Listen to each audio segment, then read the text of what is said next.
the World Communion Sunday is coming. It is World Communion Sunday on yes, Sunday. yeah, and I know that with children in Sunday school, actually, you are doing something special for this month. Yes. Am I right? You are absolutely correct. It is currently Hispanic Heritage Month, which runs from September 15th to October 15th.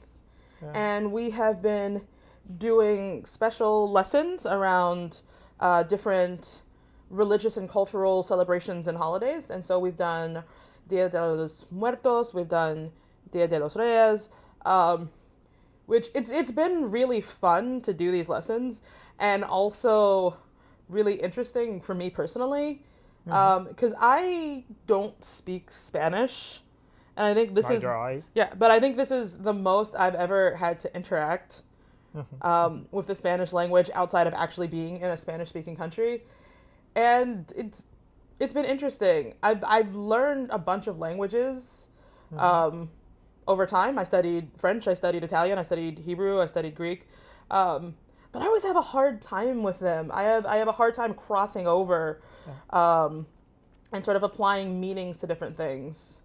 Does that ever happen to you? Yes, greatly. Most recently, I out of interest was studying Polynesian Hawaiian language for a while. Speaking about the Spanish culture, and inculturation of Christianity in so many of those holidays and rituals, it's interesting that in Christianity we have all these different biblical translations, but then I was really surprised to realize that the core rituals are actually not translated. Similar. They are fundamentalistically taken and implanted into environments where they have difficulties to live. Like with communion, say. Okay. It's World Communion Sunday, so that came kind of naturally.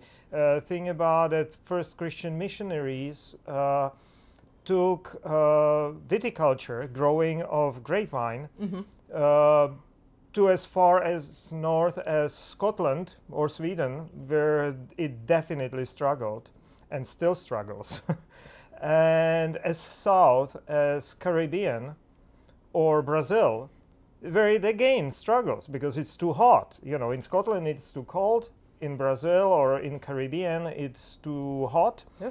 And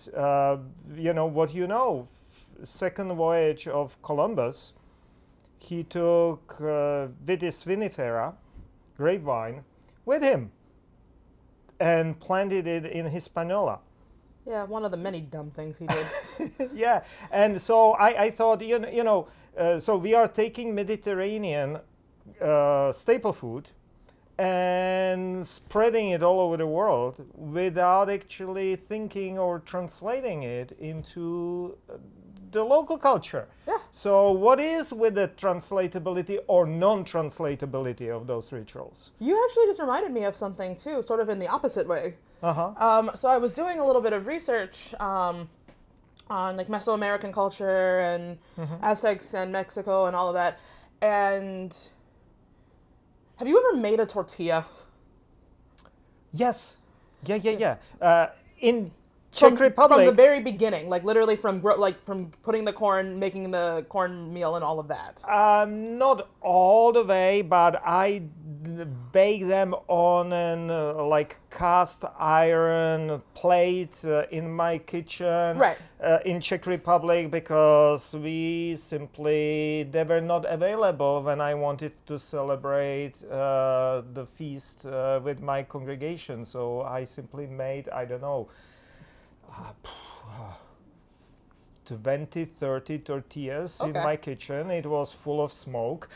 Sounds about right. So when you're making tortillas totally from scratch, you're supposed to add sort of this lime scale to the mix, and it helps take off the outer layer of it, and it also helps keep in some of like the nutrients like the niacin and all that. And like the process helps keep these nutrients in. But when the Spanish came and exported a corn-based diet out of the Americas, they didn't do that. And then everybody got really sick.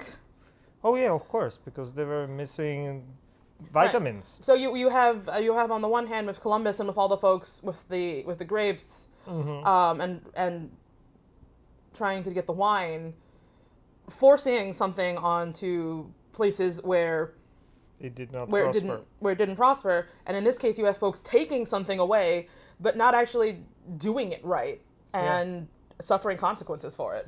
So I thought that this Sunday we can really celebrate Mesoamerican cultures and celebrate world communion, and also look into potential translatability of those staple foods. So I think that could be our invitation for the congregants and everyone who wants to come and join us this Sunday. Yeah, help us do that in a culturally responsible and delicious way. Come and be surprised.